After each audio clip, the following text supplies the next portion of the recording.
Hello, old friend. We meet again.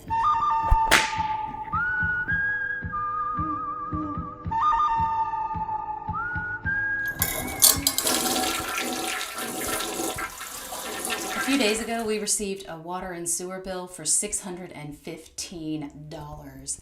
We've determined that we don't have any water main leak or any pipes leaking, but that the problem is most likely this toilet. The flapper on the inside of the tank has a tendency to get stuck in the up position, and we're pretty sure that it was stuck the entire time we were on vacation, which was 8 days. I'm actually opting to replace the entire inside of the toilet tank, including the fill valve and the flapper and the whole system.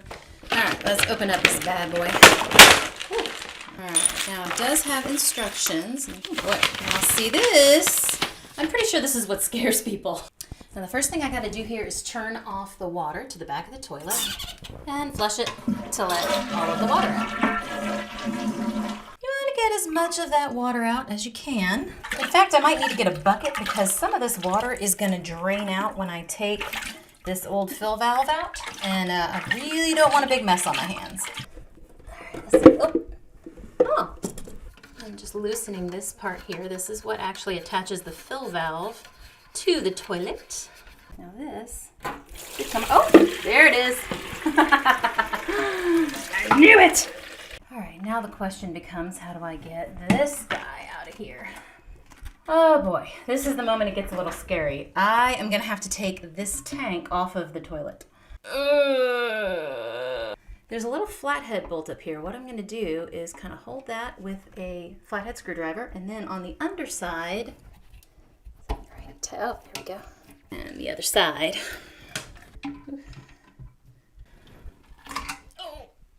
Oh, hey. And in front of you, ladies and gentlemen, you can see every color that this bathroom was ever painted. All right, remove sponge gasket, which I guess is this guy. Oh, popped right off.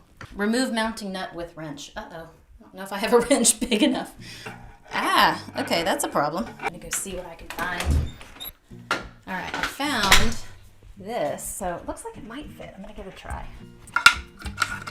Oh, so close. Found a C-clamp, which probably is not gonna work, but hey, give it a shot. Found this in my husband's truck. I think it's for an oil filter. Everybody cross your fingers and toes.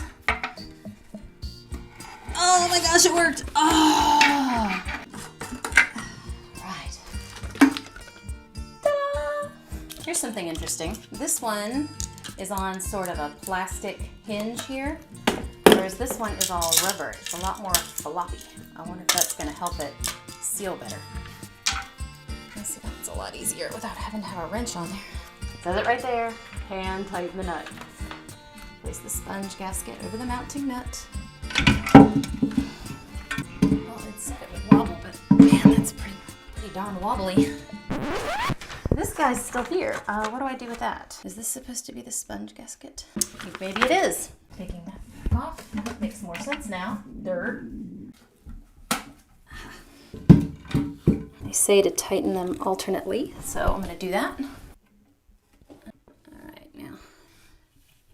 The next thing is to loosen this lock nut, which is this guy right here in the middle, and raise this up a little bit. Attach the tube. Well, that doesn't want to fit, does it? It says attach the tube, but it's not exactly easy. Turn top of new valve counterclockwise to unlock and pull up to fully extend. Ooh. Press down until corner of silver cover and flush valve line up. Okay. Oh, I see. Oh, remove the valve and then turn it to lock it. All right. Such a lovely angle on me. Hi there. Hey, everybody. The water back on here. Now, normally I would want to use plumber's tape on something like that, but this says not to, so I won't. Attach the chain to the lever with minimal slack, it says. This may have to be adjusted after I'm done. Hello. I'm Senor Toilette. Now, this says to attach this to here with a metal clip, but I don't see a metal clip anywhere. Aha! Look what I just found. It says to trim it so that it doesn't kink.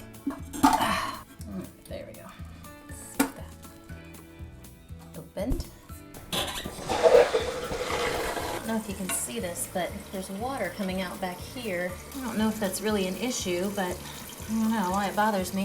All right, it actually says on here that it's normal to have water coming out of that area, so. All right, yeah, I'm gonna have to adjust this a little bit. I can already tell because this water is right up there on the edge, and I don't think it's supposed to be. One change I decided to make was initially I used the same bolts I had in there before, but I changed my mind on that. I decided it's probably a good idea to use the new ones they gave me because it has new little rubber gasket. You see now.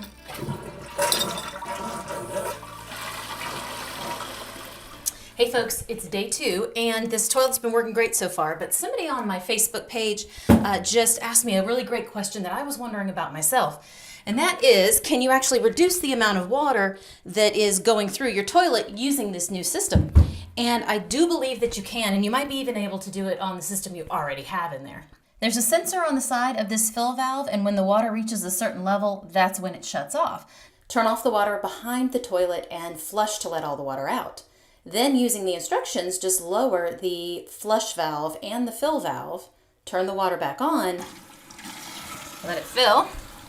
There's the original level, there's my line, and there's where it is now. So yes, you can adjust how much water goes into your tank simply by lowering the fill valve. All right, folks, there you have it. If I can do it, you can do it. And listen, if they sell it at a home improvement store and it has instructions, you might have to improvise on the tools a little bit, but you can probably do it yourself. So I contacted the city, and it turns out they do offer adjustments in certain cases of leaks, and I had to send them a form and a copy of the bill and a copy of the receipt, but they did credit us back $147. It's not as much as I'd hoped for, but hey, it's better than nothing, right?